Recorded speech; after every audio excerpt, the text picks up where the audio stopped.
Hola, hola.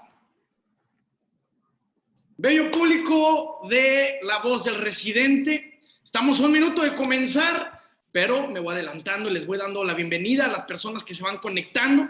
Les recuerdo que estamos transmitiendo totalmente en vivo a través de la plataforma de Zoom y simultáneamente estamos transmitiendo en Facebook a través de la página Yo Soy Médico 17, a quien agradezco, y bueno, aprovecho el momento para agradecerles el favor que nos hacen de compartir este contenido enriquecedor para todos los residentes. Ahora sí, ya son las 8 en punto de la tarde aquí en el centro de México. Entonces vamos arrancando con este programa. Hoy tenemos un tema muy especial, un tema que en lo particular lo encuentro muy interesante, inducción rápida.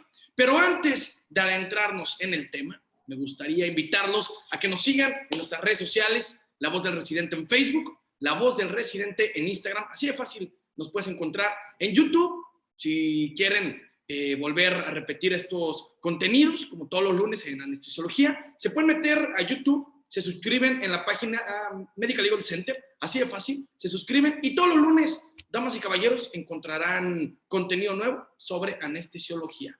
También los quiero invitar a que formen parte de la comunidad en Telegram. En Telegram tenemos una comunidad muy bonita donde compartimos lo que pasa desde nuestra sede, ya sea en Culiacán, como es el caso de hoy, Guadalajara, Monterrey, Ciudad de México y también todos nuestros amigos residentes a lo largo de Latinoamérica nos comparten lo que pasa en Buenos Aires, en Lima, etc. Entonces, el link lo dejaré en el chat de Facebook y para los que nos están viendo en Zoom, también lo dejaré en el chat para que le den clic y sean parte de esta comunidad de Telegram. Ahora bien, les voy a platicar cómo está la dinámica de estos programas. Nuestro médico invitado, nuestro doctor invitado, tendrá 30 minutos para exponer su tema. Al terminar, pasaremos los micrófonos a la mentora Bernadette Casillas para que complemente la charla y nos dé sus puntos de vista. Al finalizar, pasaremos con el mejor público que existe, que son los residentes en anestesiología. Entonces, pasamos con ustedes para que nos hagan sus preguntas y también puedan dar puntos para complementar la charla. Ahora bien, señoras y señores, vamos a dar pie a presentar a nuestro invitado, David Alberto Zapata de la O, licenciado en Psicología y médico cirujano por parte de la Universidad Autónoma de Guadalajara, R2 en el Hospital Manuel Cárdenas de la Vega, en Culiacán, Sinaloa. Doctor David, le otorgo los micrófonos para que dé a cabo su plática, su exposición en esta tarde de hoy. Adelante. Hola, ¿qué tal? Buenas noches a todos. Gracias por conectarse. Estoy aquí intentando compartir mi imagen, pero bueno, parece que hay algunas dificultades técnicas. A ver, ¿qué te parece para ver si te puedo ayudar? Me dice que no tengo la autorización. Listo, te acabo de hacer tu anfitrión. Muy bien, muchísimas gracias. Listo, ¿Qué tal a todos? Muchísimas gracias. Buenas noches. Buenas noches. Adelante, doctor David. ¿Puede compartir su pantalla? Eso es, ahí está.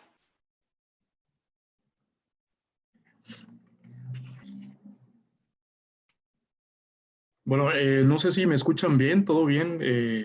Fuerte y claro. Por allá. Muy bien, correcto. Entonces, no sé si ya pueda comenzar o esperamos un poco más. No, adelante, empezamos. Bueno, pues muchísimas gracias. Buenas noches a todos. Quiero, evidentemente, me encuentro muy agradecido por la oportunidad.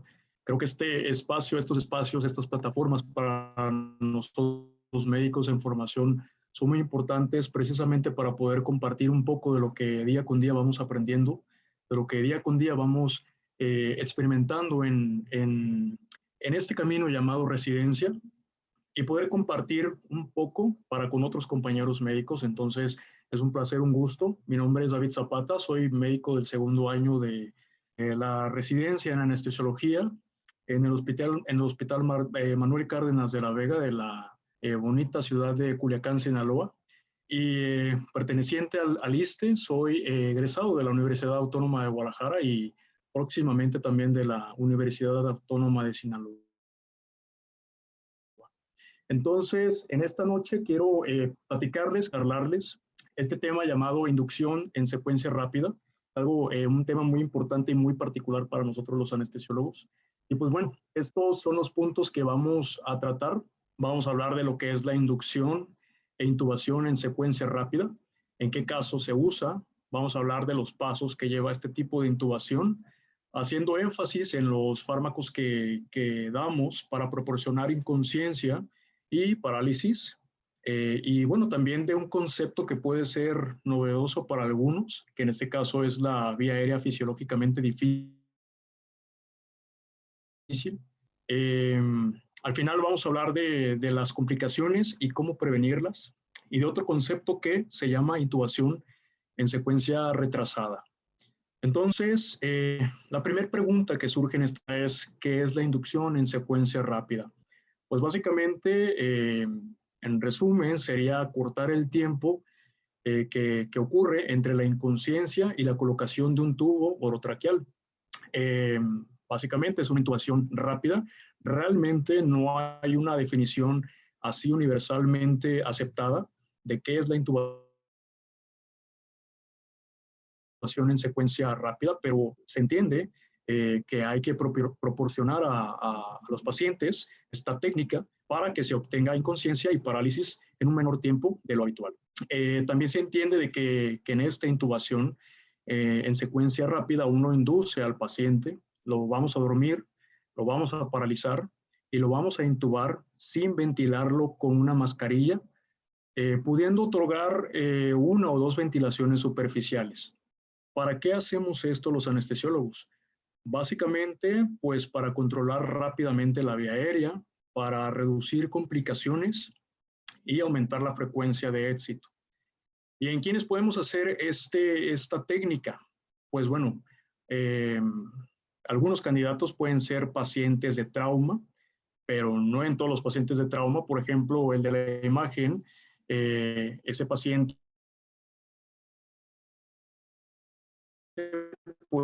tan idóneo, me parece que no cualquiera o prácticamente nadie se animaría a hacerle una intubación en secuencia rápida a ese tipo de paciente. También está indicado en las embarazadas, y la indicación clásica es el paciente con el estómago lleno. Ahora el concepto de estómago lleno pues ya no es solamente una cuestión de interrogar al paciente. Ya hay una técnica muy bien establecida de ultrasonido gástrico que nos puede decir el contenido del estómago, tanto si es líquido, si es sólido, y su cantidad, y de ahí el riesgo también de aspiración. Ahora estamos pues todos con lo de la pandemia del COVID, y eso podría ser una indicación también de intubación en secuencia rápida, aunque probablemente no en todos los casos. Por otro lado, el paciente crítico, en general puede ser que alguno de ellos, pero no todos, se beneficien de una intubación en secuencia rápida. Pues bien, los estudiosos del tema han estratificado a este procedimiento, a esta técnica en 7 pasos. Vamos a denominarlo las 7 P's de la inducción rápida, las cuales son la preoxigenación, el pretratamiento, la preparación, la preoxigenación, el pretratamiento, y bueno, vean en rojo están las únicas que sí se deben realizar muy rápido, darle parálisis e inconsciencia a nuestro paciente y poner el tubo, básicamente. Nótese que yo pongo inconsciencia y no pongo hipnosis, porque a veces podemos hacer esto con medicamentos que no son hipnóticos, pero que ponen al paciente en un estado en el que no se va a percatar de la situación, como podría ser cuando utilizamos, por ejemplo, ketamina. En estas dos, pues bueno, que están en rojo, es en donde sí lo hacemos rápidamente. Y bueno, ya luego procederíamos a la utilización de un capnógrafo para la comprobación de la intubación, o inclusive poner un ultrasonido. La cuestión del ultrasonido está muy en boga actualmente en el ámbito de los anestesiólogos, y bueno, el ultrasonido se puede usar actualmente para comprobar la intubación y también procederíamos a la parte de la post-intubación. Entonces, veamos las diferentes etapas. Vamos a empezar con la preparación. Aquí yo coloqué esta imagen. Básicamente es un checklist de lo que tendríamos que hacer en esta etapa de preparación. Básicamente tenemos que preparar 4 cosas antes de cualquier intervención de la vía aérea. Hay que preparar al paciente, hay que preparar el equipo, hay que preparar también al personal y hay que prepararnos también para las dificultades. Entonces, siempre que vayamos a hacer cualquier intervención de la vía aérea, sea una intubación con un paciente en secuencia rápida o una intubación convencional o inclusive una intubación con paciente despierto, la que ustedes vayan a realizar, pues es muy útil esta tabla que nos muestra todo aquello que tenemos que nosotros preparar. Evidentemente es importante tomar en cuenta que nuestro paciente tenga un buen acceso venoso. También tenemos que considerar la posición de nuestro paciente, que sea la más adecuada. Si lo vamos a colocar en una posición semisentado, y tenemos que colocarlo en una posición de olfateo, hacer una buena evaluación previa de la vía aérea, que también tendríamos que identificar lo que es la membrana cricotiroidea por si se requiere hacer un acceso quirúrgico. También, pues bueno, tenemos que ver las características, bueno, como les comentaba, de nuestros pacientes por si tenemos que hacer una inducción de manera despierto y ya luego, pues la preoxigenación. Hay que optimizar también el estado del paciente, el estado hemodinámico, ver si tiene alergias y en base a eso notar qué medicamentos podemos usar. Luego, en la segunda columna, pues tenemos que preparar todo lo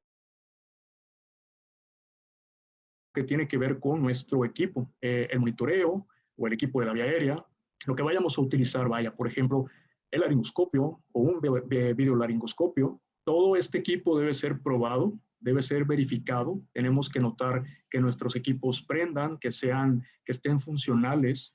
Y además debemos también estar familiarizados con su uso. No puedo yo utilizar algo que pues nunca he manejado y evidentemente eso me va a dar mayor rango de fallo.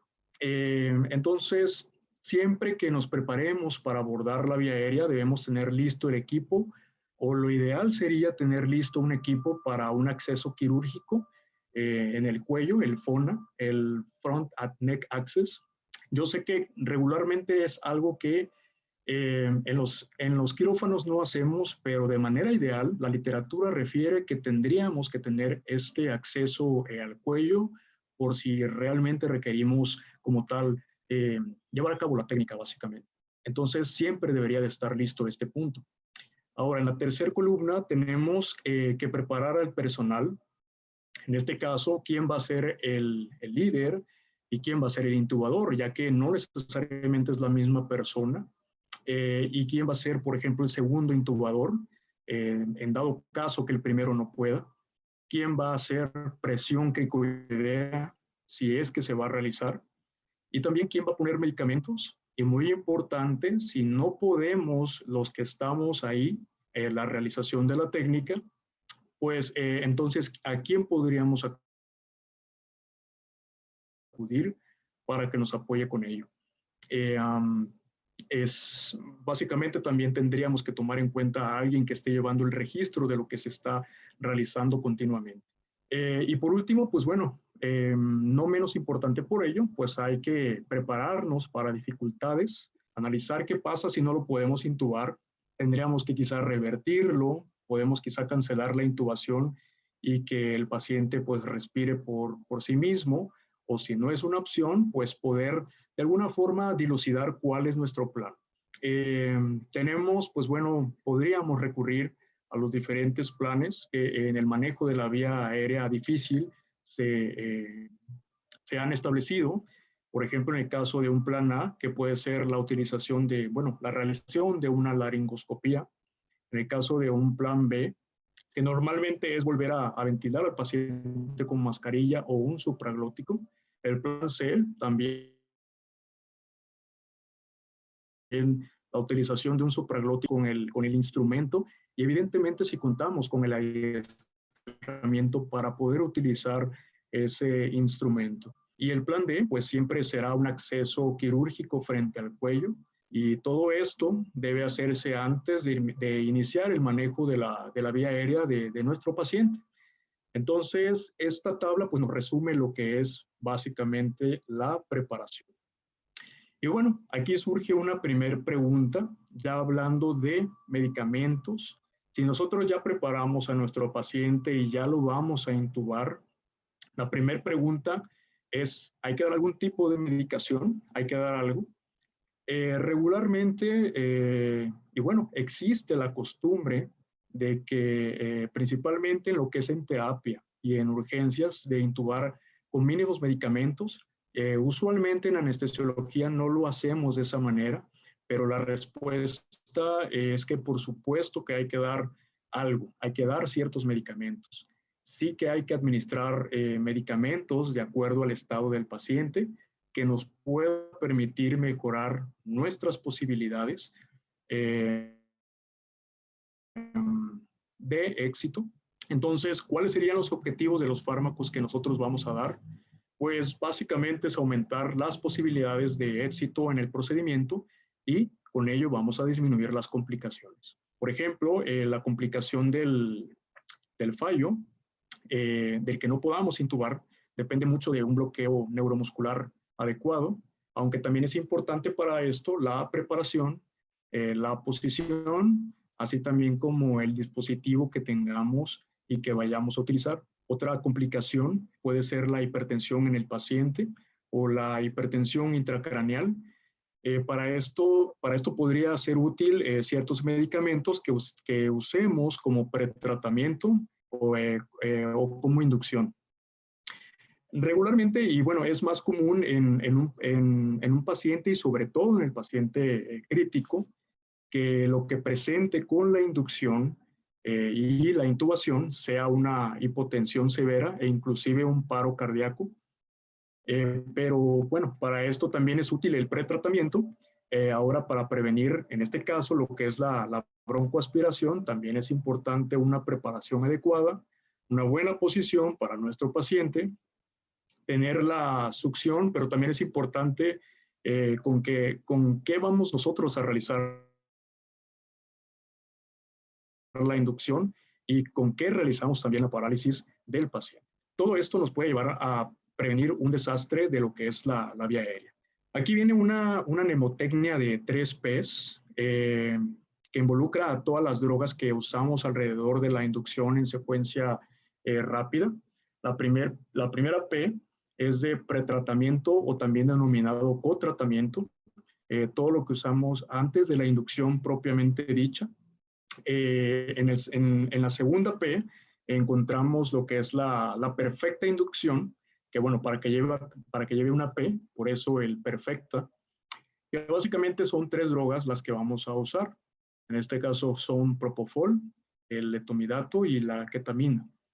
Y la tercera P es la que se va a enfocar en la parálisis, que básicamente es con qué vamos a paralizar a nuestro paciente. Con excepción de los recién nacidos, todo paciente que se vaya a intubar debe tener un bloqueo neuromuscular completo y para poder facilitar la intubación. Entonces, siempre hay que darle algo para la inconsciencia, algo para la parálisis y, bueno, las otras drogas que podamos dar antes para optimizar las condiciones de nuestro paciente. Esto no es una receta de cocina. Evidentemente, es importante que individualicemos y utilicemos los fármacos más adecuados, los aditamentos más adecuados, de acuerdo a lo que el paciente nos pida. Si nosotros hacemos una buena evaluación preanestésica, el paciente nos los va a pedir, ni siquiera tenemos nosotros que sugerir nada, porque de acuerdo a las condiciones que el paciente tenga, es entonces que vamos a llevar a cabo una toma de decisiones para ver qué tipo de fármacos, qué tipo de aditamentos, qué tipo de posición, etcétera. Entonces, vamos a hablar un poco sobre el pretratamiento, que básicamente es lo que usamos antes. En este caso, el pretratamiento se hace de 2 a 5 minutos antes de la inducción y se puede hacer mientras se está haciendo también la preoxigenación. Y como ya dijimos, el objetivo básicamente va a ser prevenir las complicaciones. Y bueno, una de estas complicaciones es la respuesta adrenérgica a la laringoscopía, que nosotros sabemos que podemos llegar a obtener. No queremos que nuestro paciente, por ejemplo, un cardiópata o un coronario, a la hora de la laringoscopía, si la hacemos así al valor mexicano, pues nos presente una arritmia maligna. Entonces, para prevenir esta respuesta adrenérgica podemos usar, no sé, por ejemplo, lidocaína, 1 miligramo por kilo aproximadamente, o fentanil. Esto, digamos, en los pacientes coronarios, dar una buena analgesia, pero en muchos de los pacientes a los que se realiza una inducción de secuencia rápida y sobre todo los pacientes críticos, lo más común que ocurre es en la inducción y en la intubación es la hipotensión. La literatura respecto a este punto refiere que hasta 3 de cada 10 pacientes pueden llegar a presentar hipotensión perintubación y esto se va a asociar también a malos resultados. Esto lo van a presentar mayormente los pacientes que puedan llegar a tener un índice de choque mayor a 8 y que tienen una disminución en el retorno venoso. Entonces, ¿qué hay que hacer con estos pacientes? Pues básicamente reanimarlos. Si tenemos el tiempo y la intubación no es inminente, y vaya de extrema urgencia, hay que reanimarlos de forma hemodinámica. Y bueno, ustedes lo saben muy bien, los pacientes hipotensos chocados se van a reanimar con 2 cosas, con volumen y con vasopresores. Con volumen, obviamente, los respondedores y los vasopresores pues en este caso, lo ideal es darlos en forma de infusión por un catéter venoso central, pero si no contamos con ese catéter venoso central, es preferible dar bolos de vasopresores por un catéter periférico a no darles nada. Y bueno, también es importante que vamos a usar para dormir a estos pacientes para evitar la hipotensión perintubación. Este artículo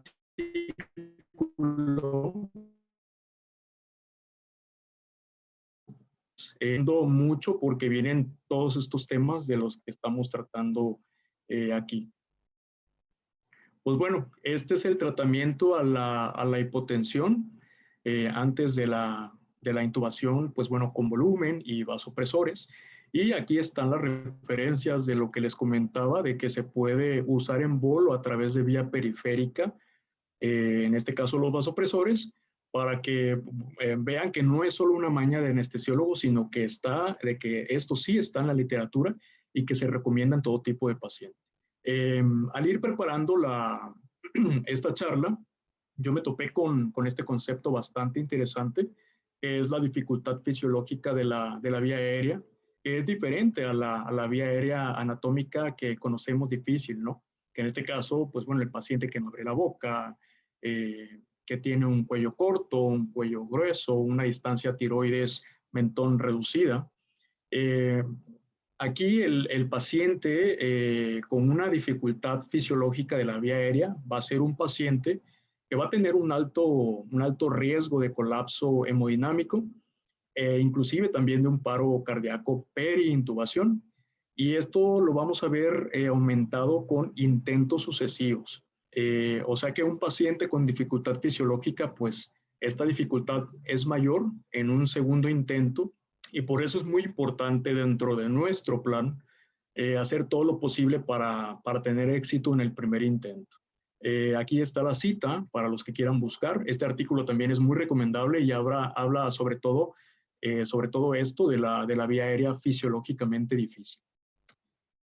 Y pues bueno, este artículo vamos a revisarlo brevemente.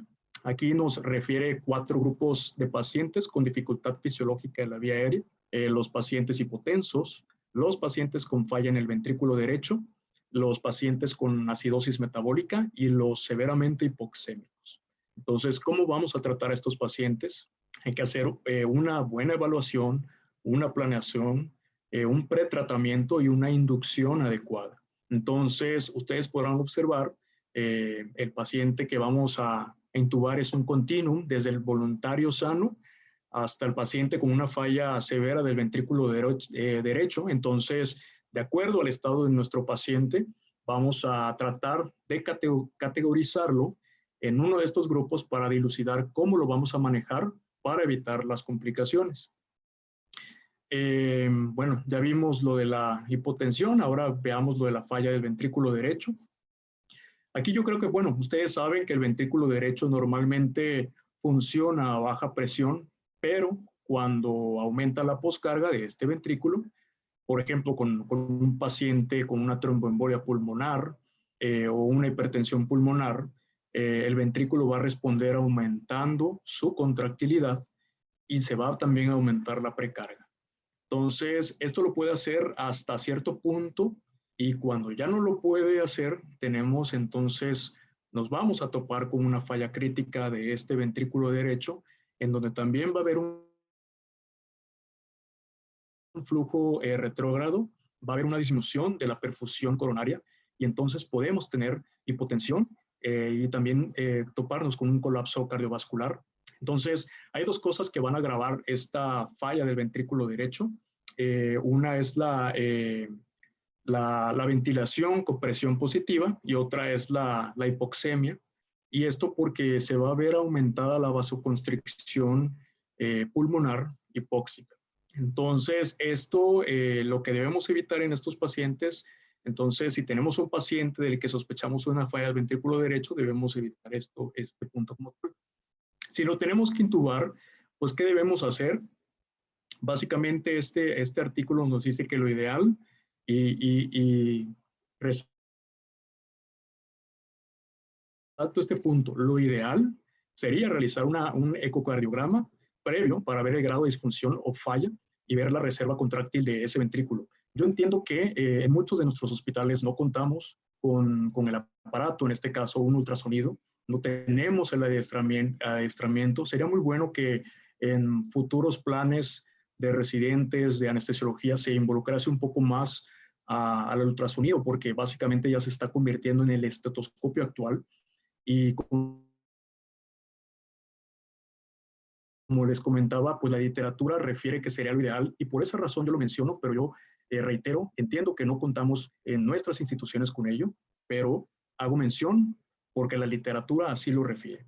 Entonces, en estos pacientes es particularmente importante algo que sí hacemos nosotros, que es la preoxigenación, porque la preoxigenación nos va a disminuir la poscarga, porque va a disminuir la vasoconstricción hipóxica.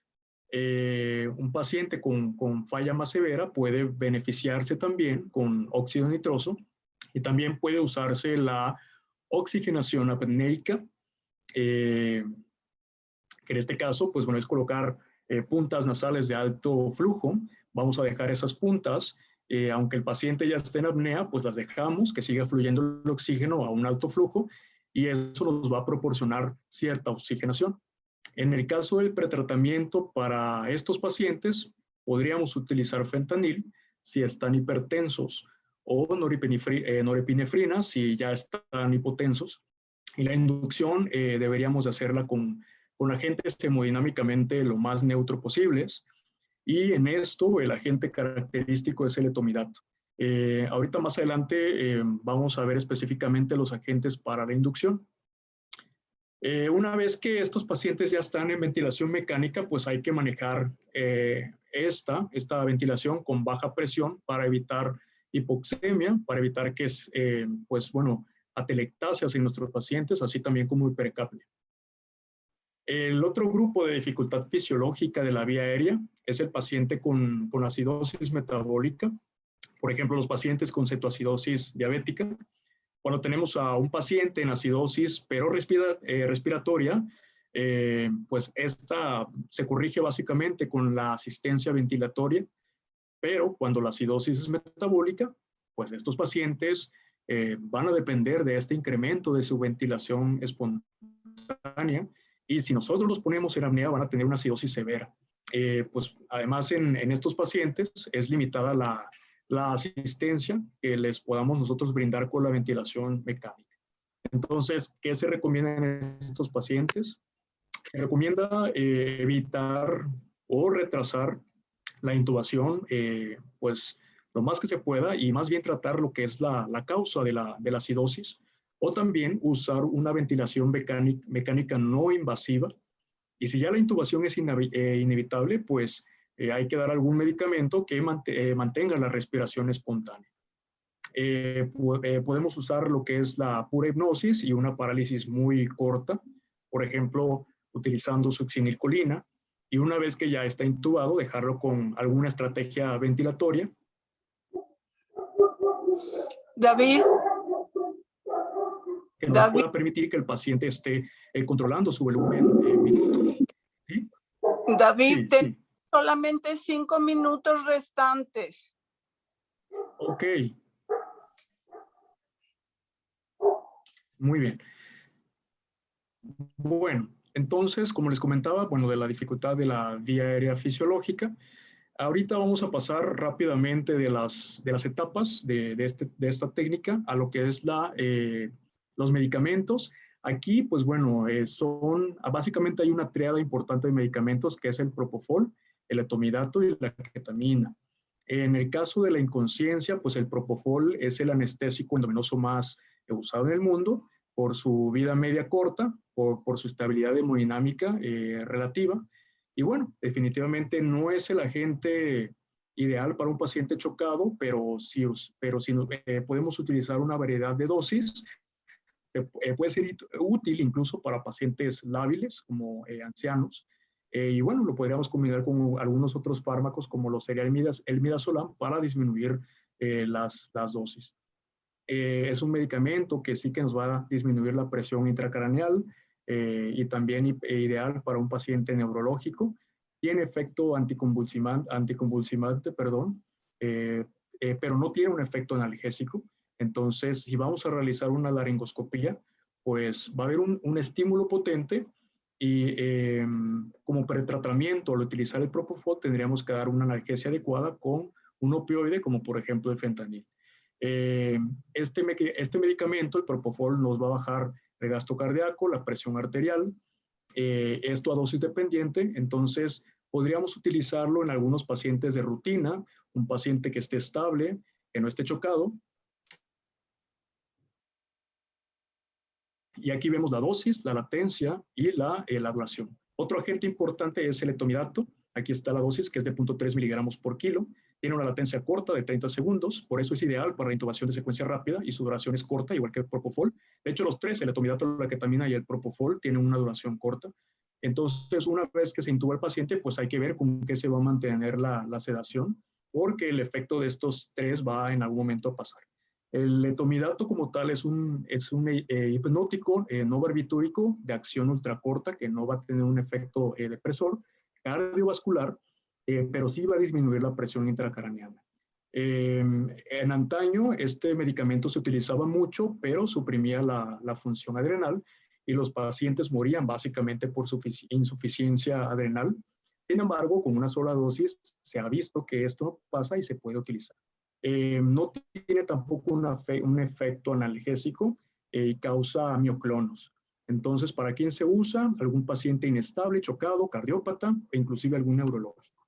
Y para el otro fármaco sería la ketamina, que es la causa de que yo lo llame a esto inconsciencia y no lo llamo a hipnosis. Es un anestésico disociativo y va a poner al paciente en un estado de inconsciencia en el que básicamente el paciente no está dormido, pero tampoco está, digamos, consciente. Este fármaco es similar a la fenilciclidina o PCP o polvo de ángel.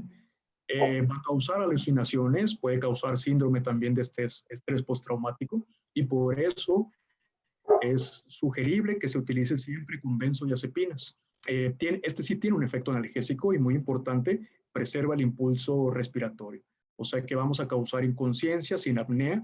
También tiene un efecto broncodilatador, un efecto liberador de catecolaminas. Entonces, no solo hipotensa al paciente, sino que puede inclusive subir la presión arterial y es útil en pacientes chocados, paciente inestable, paciente asmático, por el efecto broncodilatador. Entonces, para la cuestión de la parálisis, brevemente, pues lo que sería aquí solamente tenemos 2 agentes que causan parálisis en el tiempo lo suficientemente corto para que sea una inducción en secuencia rápida, la succinicolina y el rocuronio. En este caso, la succinicolina es el único bloqueador neuromuscular despolarizante. Este medicamento nos va a causar fasciculaciones, puede ser un disparador de hipertermia maligna en aquellos pacientes que sean susceptibles y también liberador de potasio en pacientes susceptibles, como un paciente quemado, un paciente inmóvil, un paciente con enfermedad neuromuscular. Así que ojo cuando se vaya a utilizar este medicamento, porque no serían los candidatos adecuados para su utilización.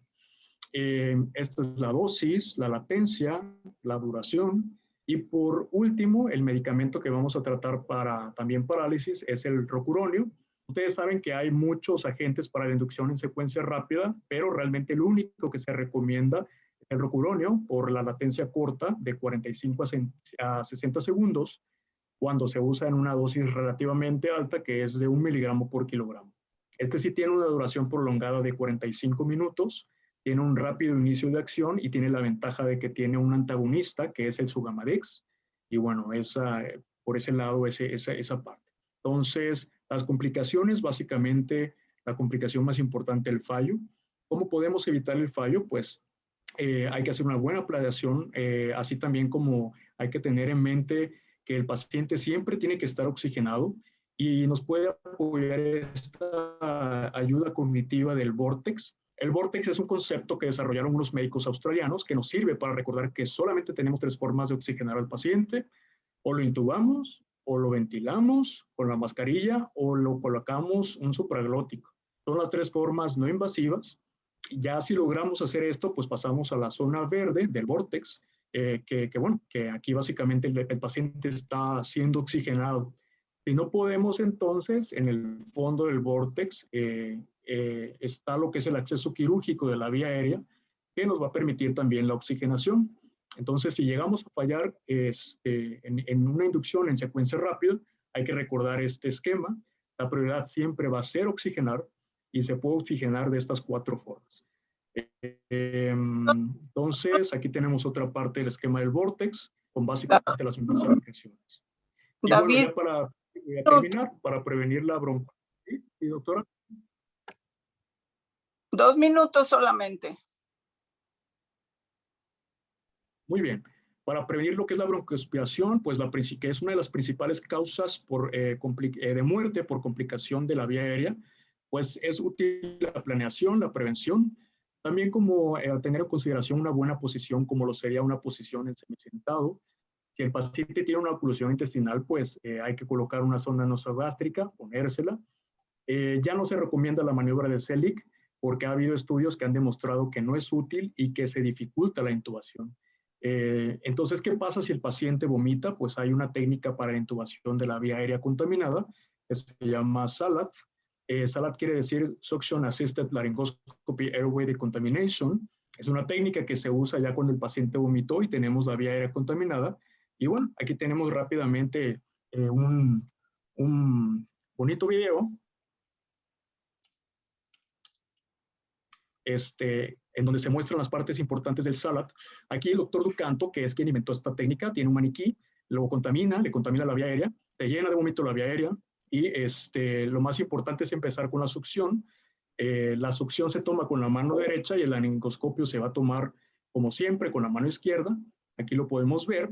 La punta de la succión atrás debe estar siempre por delante del laringoscopio para que no se llene de vómito la cámara y se pueda seguir viendo. Entonces, por delante la succión y por detrás el laringoscopio. Aquí ya pueden ver pues en la pantalla cómo se está viendo, se mete el laringoscopio, se mete el succionador y bueno, se van identificando las zonas importantes, epiglotis, glotis, Entonces, ahora el tema es que estorbe el tubo de la succión. Vamos a sacarlo de ahí, lo ponemos del otro lado y va a quedar alojado en el lado izquierdo de la glotis. Se pone de este lado y puede continuar succionando y bueno, ya se puede seguir al siguiente paso, que es colocar el tubo pertinente para el tipo de paciente que llegamos a tener. Entonces, pues bueno, aquí también hay... sí, dígame, doctora. David, Sí, se te claro. tiempo. Muy bien. Gracias. Muchísimas gracias, doctora Casillas. No, gracias a ti. Muy bonita tu plática, muy didáctica, muy bien preparada. Otra vez el problema del tiempo y estos seminarios también tienen como fin que los jóvenes aprendan la importancia del tiempo y de resumir. Yo Claro. sé que nos da mucho emoción de platicar todo lo que estudiamos. Sin embargo, habrá ocasiones en que te cortas y yo te di todavía 4 minutos más. Claro, muchísimas gracias. Nos pasamos mucho, David. Entonces, también es parte de la disciplina de presentar una plática de que te ciñas al tiempo. Ok. ¿Qué crees que te sobró? O, bueno, no podemos decir sobró, pero que perdiste tiempo valioso al principio o en medio o ahorita. ¿Qué crees que podrías haber resumido más? Sí, probablemente al principio, pues bueno, quizá estuve un poco más lento, pero bueno, ahí ya me faltaban como unas 2, 3 diapositivas para concluir. Había yo medido los tiempos y sí me daba en 25 minutos, pero bueno, me parece que ya en este momento, pues evidentemente, como No, bien menciona usted, quizá la emoción de compartir el conocimiento me daría un poquito más, pero nada, pues muchísimas gracias también por el espacio. sí, David, nos pasa a todos, no te preocupes, es parte de la enseñanza, ¿verdad? Claro, Entonces, claro. espero que lo veas así Sí, claro. y ojalá otras próximas te ciñas a lo fundamental de la plática, Claro, claro. ¿verdad? Para evitar repetir cosas y quedarse con lo perfectamente importante, con lo fundamental. Porque mira, David, Ok, muy bien. las personas que te escuchan, que te vemos y te escuchamos, sucede algo, se pierde la atención, ¿sí? Se pierde el estar enfocados en una plática, porque luego la mente así es, se va a otros lados. Claro, claro. Hay estudios que dicen que después de 20 minutos, las personas ya están pensando en a dónde van a ir al rato, a quién le van a hablar, cosas, ¿no? Entonces, hay que atrapar la atención porque, o al revés, al principio la gente anda en Disneylandia y entonces al último, ¿por qué no lo dejaron terminar? Porque apenas empezaron a poner atención. Claro. Entonces, te repito, muy buena tu plática, extraordinaria, muy didáctica con los videos y todo. Y bueno, para la próxima te va a salir mejor. Sí, Hay una claro, doctora, gracias David, hay una doctora que te quiere hacer una pregunta, pero yo te voy a hacer un comentario. Sí. Disculpa, doctor David Alberto, ¿podrías dejar de compartir tu pantalla, por favor?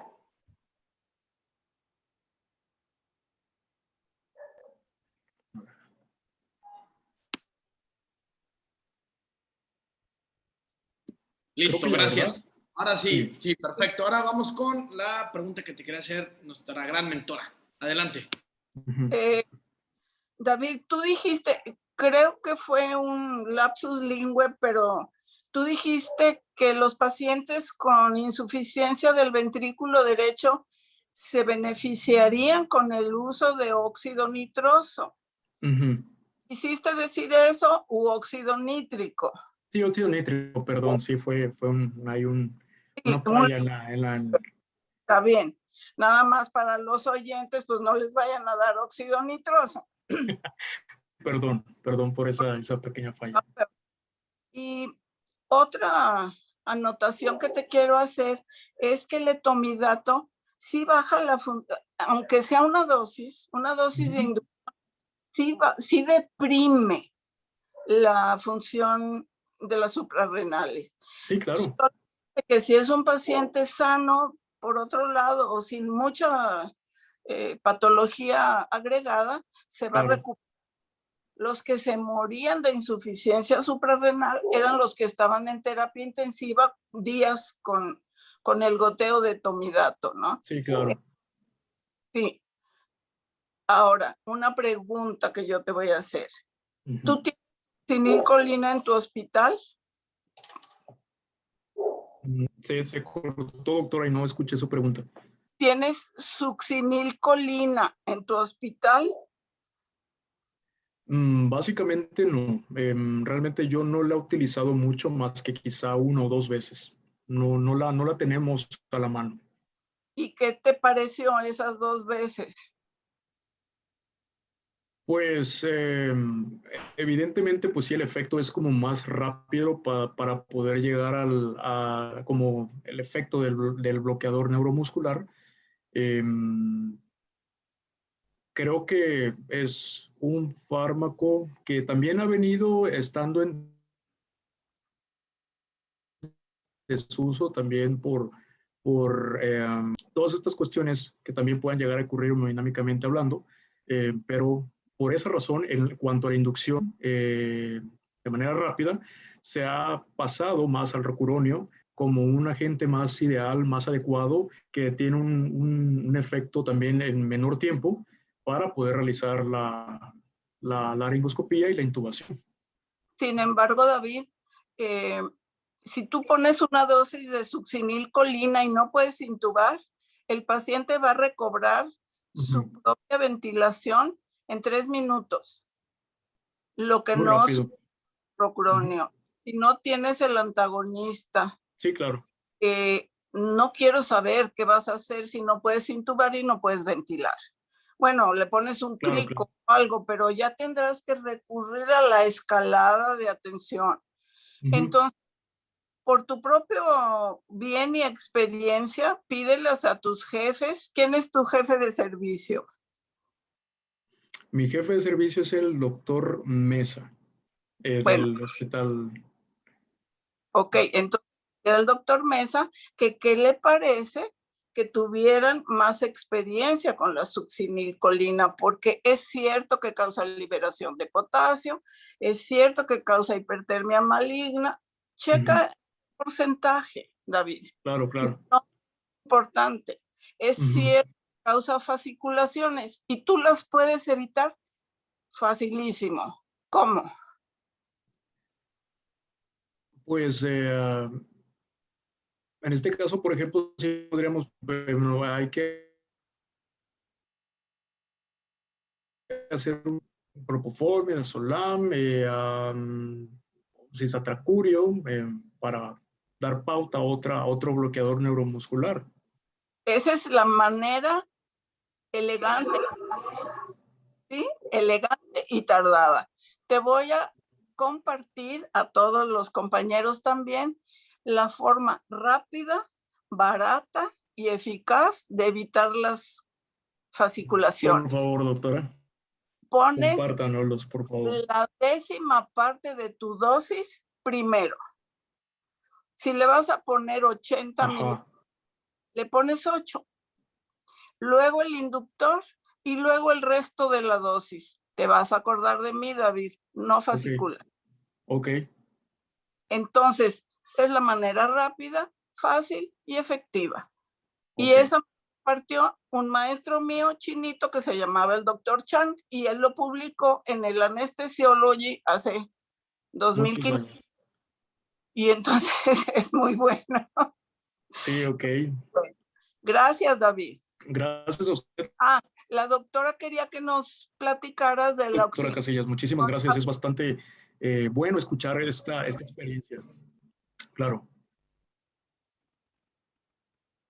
¿Me preguntó algo, doctora? Perdón, es que como que hubo un corto. No sé si me preguntó algo, me dijo. La doctora Saraí López quiere que le platique. Se corta y entonces de repente no estoy... Sí, fíjate que hay algo en la conexión. La doctora Saraí López quiere que le platiques de la oxigenación apneica. Ok, muy bien. Básicamente, lo que yo estaba leyendo respecto a ese punto es que antes de realizar la laringoscopía, podríamos, por ejemplo, colocar puntas nasales de alto flujo, la oxigenación que va a seguir recibiendo nuestro paciente, nos va a dar esa pauta para poder hacer una laringoscopía y que no exista una desaturación demasiado grande para poder después colocar la intubación, hacer la intubación. Entonces, en resumen, sería no dejar sin oxígeno al paciente a pesar de no estar ventilándolo como tal. Oye, David, ¿y en qué se basa eso? ¿En qué principio o en qué fisiología se basa esta oxigenación apneica?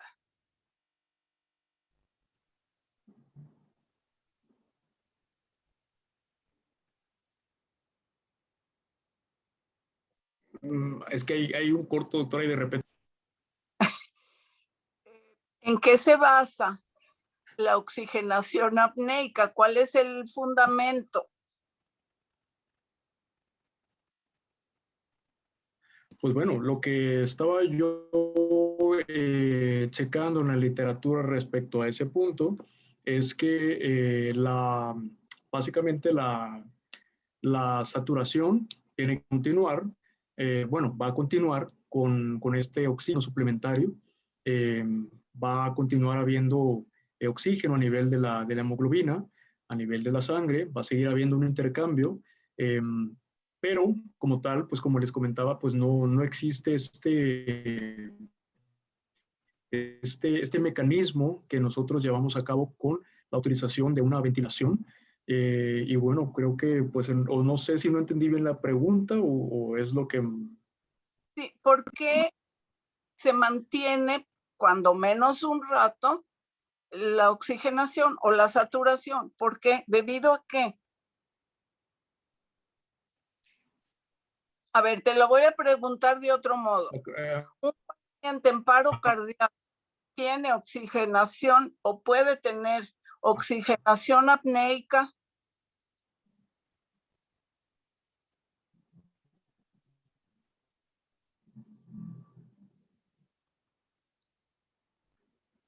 Es que se corta, doctora, y no sé qué me pregunta. Preguntas, igual las tengo aquí. ¿Le puedes decir la pregunta al doctor, por favor?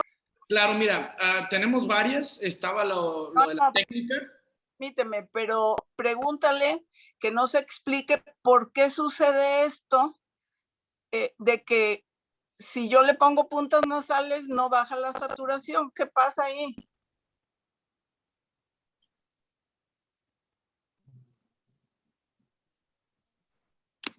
Tampoco, mira, te preguntan acerca sobre la oxigenación apneica, que fue la que ya... Bueno, la capacidad.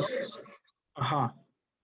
Perfecto. Sí, o sea, mira, te preguntan acá por otro lado, porque tampoco logré identificar bien la pregunta. Dice, la técnica de inducción de secuencia rápida con técnica apneustísica es muy recomendable en pacientes con estómago lleno, donde el rocurino a dosis de 800 a 1000, administrado inmediatamente después del inductor, juega un papel importante.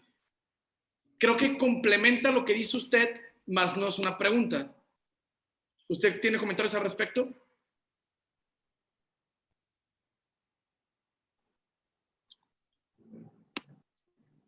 Una disculpa, la verdad es que no termino, o sea, hay mucho corte en el comentario y no termino de escuchar realmente cuál es realmente pues la pregunta o el comentario.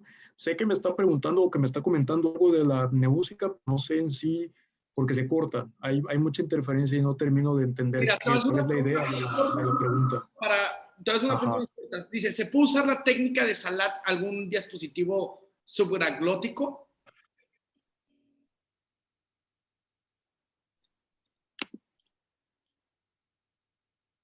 De los dispositivos supraglóticos, ¿qué, perdón? Si se puede usar la técnica de Salat en algún dispositivo supraglótico.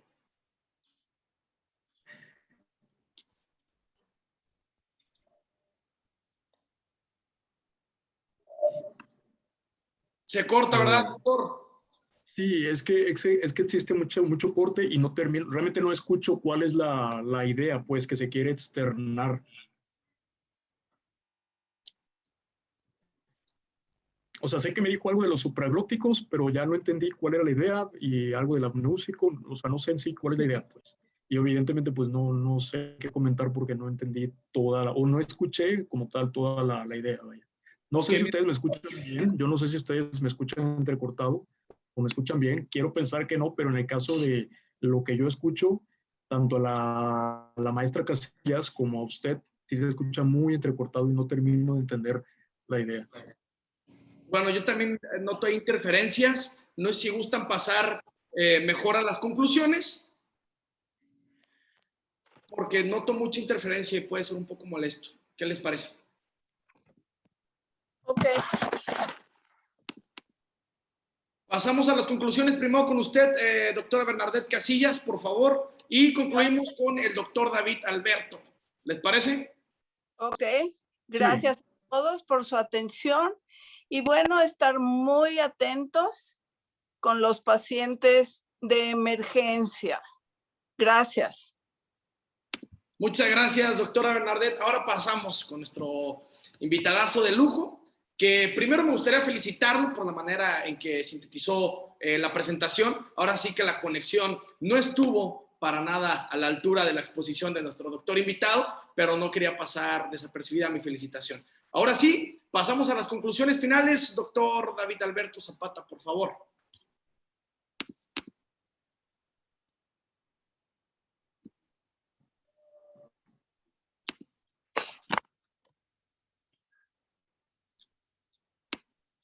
Creo que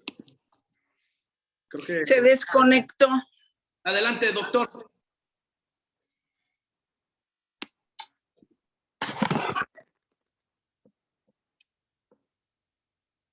Tiene el micrófono apagado, doctor.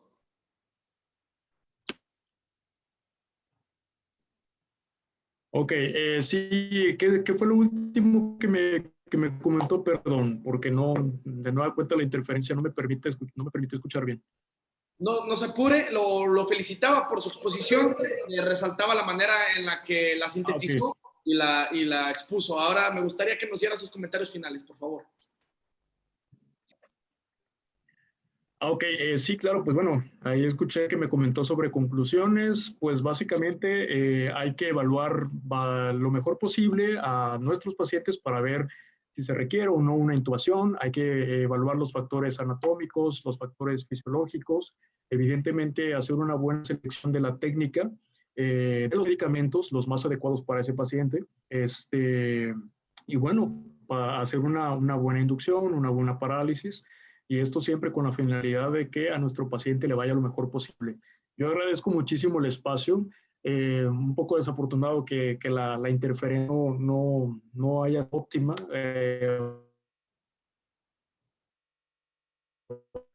Bueno, me pareció extraordinario esto y les felicito para que evidentemente haya más médicos en formación que puedan compartir un poco de su conocimiento y ser también que exista una retroalimentación para evidentemente así también crecer. Perfecto, doctor, muchísimas gracias. Como comentaba anteriormente, la interferencia, bueno, la conexión no estuvo a la altura de la exposición. Sin embargo, lo pueden rescatar todo este contenido de valor, todo este contenido enriquecedor en YouTube. Por eso los invito a suscribirse a Medical Legal Center para que puedan ver todo el contenido que nos hizo llegar nuestro doctor invitado en esta noche de hoy.